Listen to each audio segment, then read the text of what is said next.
numbers. 66,000 have tested positive, 9,500 people are currently hospitalized, 2,000 ICU patients, 4,000 patients are discharged. That's an increase of 632. You don't often focus on this line when we have these conversations, but people go into the hospital and people leave the hospital, and that's important to remember. We've dealt with some really deadly viruses before. We dealt with the Ebola virus. That's not what this is. Most people will get sick. Most people will get sick and stay home and have some symptoms. That's 80%. About 20% will get sick, need hospitalization, they'll feel better, and they'll leave. It tends to be those people who are acutely ill, have an underlying illness, who have the most problems. Most impacted states, New York, you see, is at 66,000. New Jersey is next with 13. California is 6,000. So we have 10 times the problem that California is dealing with. 2,739 deaths in the state of New York. Total of 148,000 cases. 2,739 deaths. That's a lot of loss, it's a lot of pain, that's a lot of tears, that's a lot of grief that people all across the state are feeling. 1,200 is up from 965 deaths. Yesterday, what you're seeing is people who have been on ventilators for a long period of time. The longer you're on a ventilator, the less likely you will ever come off that ventilator.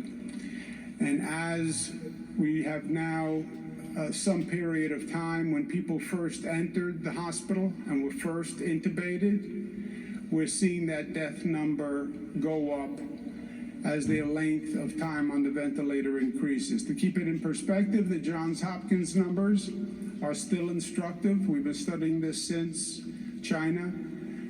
So 732 deaths, 34,000 worldwide. Total hospitalized, we're still looking for a pattern on these cases that are coming in. We're still looking for a pattern in the data. The number goes up, the number goes down. There's no doubt that the number is still increasing. There's also no doubt that the rate has slowed. We had a doubling of cases every 2 days, then a doubling every 3 days, then a doubling every 4 days, then every 5. We now have a doubling of cases every 6 days. So while the overall number is going up, the rate of doubling is actually down. The daily intubation rate is way up. Again, sometimes it's just an anomaly. There's no clear pattern, as you can see from those past several nights. Discharge rate, again, that by and large is going up. People come into the hospital, they stay for a period of time, number of days, and then they move on.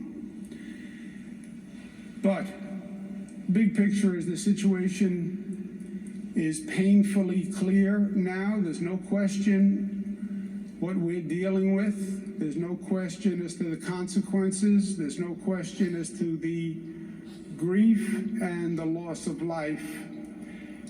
And there's no question about what we must do.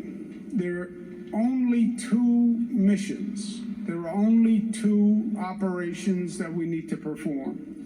First, the public has to be responsible. Stay at home. When I issued the stay-at-home order, it wasn't, it would be nice if you did.